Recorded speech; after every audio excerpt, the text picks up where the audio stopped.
నమస్తే friends. So ఈరోజు ప్రపంచ పర్యావరణ దినోత్సవం. సో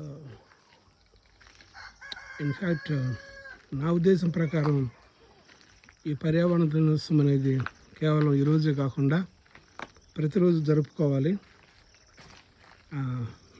ఎందుకంటే ఇప్పుడు మన ప్రపంచానికి ఉన్న ప్రధానమైన ముప్పు ఏదైనా ఉందంటే మనము మన చేతులతో మనం తయారు చేసుకున్న ఈ క్లైమేట్ చేంజ్ అనేది ప్రధానమైన కారణం.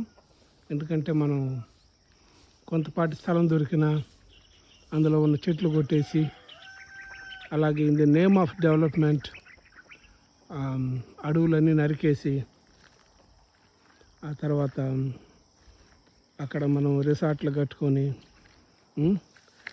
ఇకపోతే ఈ టూరిజం అనే పేరుతోటి, క్రూజ్ షిప్స్ అనే పేరుతోటి సముద్రంలో విపరీతంగా ప్లాస్టిక్ డంప్ చేస్తూ, సో ఆ రకంగా సముద్రాలను కూడా పాడు చేస్తూ, సో ఇలా ఒకటని కాదు, మనం చేయిందంటే ఏం లేదు, ఇదంతా మానవాళ్ళు చేసిందేను. సో నేను అప్పుడప్పుడు అనుకుంటుంటాను, మ్యాక్సిమం ఒక 100 years కంటే కూడా ఈ ప్లానెట్ మీద మనిషి లివ్ చేయడానికి, బతకడానికి అవకాశం లేదని. కానీ ఈ సంవత్సరం ఎండలు చూస్తుంటే అసలు మనకు అంత అవకాశం ఉందా అనిపిస్తుంది నాకు. I think we have really two little at time అనిపిస్తుంది. బట్ మనము చేయాల్సింది చేయాలి. సో చేయగలిగింది చేయాలి. ఫార్చునేట్లీ కొందరు రియలైజ్ అయ్యారు, ముందుకు వస్తున్నారు.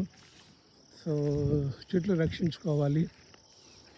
సో అలాగే పురుగు మందులు, కెమికల్ ఫెర్టిలైజర్స్ అవి కంప్లీట్గా బంద్ చేయాలి. ఎందుకంటే దానివల్ల వాయు కాలుష్యం, జల కాలుష్యం అనేది ప్రధాన సమస్యగా తయారైంది మనకి. సో మీరు ఎక్కడ తీసుకున్న గ్రౌండ్ వాటర్ కంప్లీట్గా స్పాయిల్ అయిపోయింది. మరలా ఆన్ టాప్ ఆఫ్ దట్ మనము ఆర్ఓస్ వేసుకొని వాటర్ని క్లీన్ చేసుకొని అందులో మినరల్స్ మొత్తం రిమూవ్ చేసుకొని మళ్ళీ ఆ నీళ్లు తాగి అందులో మనకు అందవలసిన ఎసెన్షియల్ మినరల్స్ ఏమి లేకుండా ఆ రకంగా మళ్ళీ ఇంకో పక్కన మోకాళ్ళ నొప్పులని అదేని ఇబ్బందులు పడుతున్నాము. సో ఎటు చూసినా కానీ వీఆర్ ద విక్టిమ్స్. సో దానికి మనం ఎవరిని బ్లేమ్ చేయడానికి లేదు, దానికి మనల్ని మనం బ్లేమ్ చేసుకోవాలి. సో ఇప్పటికైనా రియలైజ్ అయ్యి, సో ఇప్పుడు మనం మానవాళి ఎదుర్కొంటున్న ప్రధాన సమస్య ఈ క్లైమేట్ చేంజే కాబట్టి అందరూ మొక్కలు నాటడం అనేది ఒక యుద్ధ ప్రాతిపదికన చేయాలి. లేకపోతే జస్ట్ నాటడమే కాదు, వాటిని పెంచి పోషించాలి. ఇన్ఫ్యాక్ట్ పెంచి పోషించాలి వాటిని. మనము నెక్స్ట్ జనరేషన్కి ఏదన్నా ఇస్తాము అంటే 100% మనం ఇచ్చే బిల్డింగులు, money really doesn't matter. So వాళ్ళకి ఇచ్చేది మనం మంచిగా ఒక 10 యాప చెట్లు, 2 రావి చెట్లు ఇస్తే అదే వాళ్ళకి పెద్ద ఆస్తి అవుతుంది.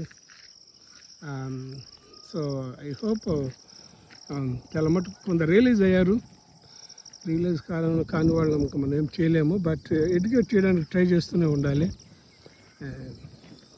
కంప్లీట్గా ఆర్గానిక్ ఫార్మింగ్ వైపు రావాలి. ఆ రకంగా గ్రీన్ హౌస్ గ్యాసెస్ తగ్గించుకోవాలి.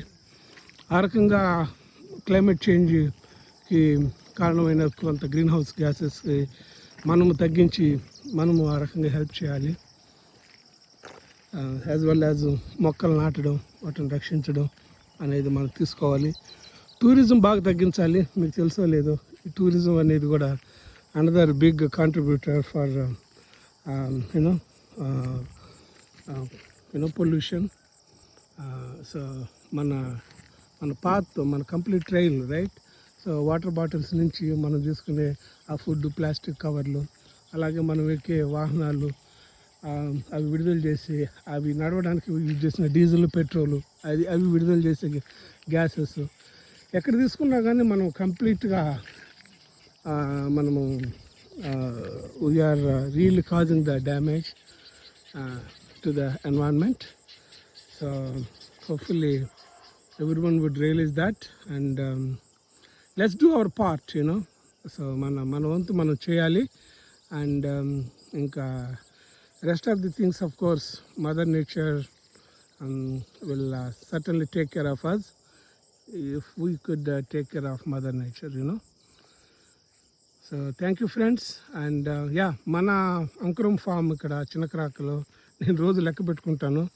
మనకి చిన్న చితక మొత్తం ఒక 50 వేప మొక్కలు ఉన్నాయి. సో ప్రతిరోజు చెక్ చేసుకుంటుంటాను.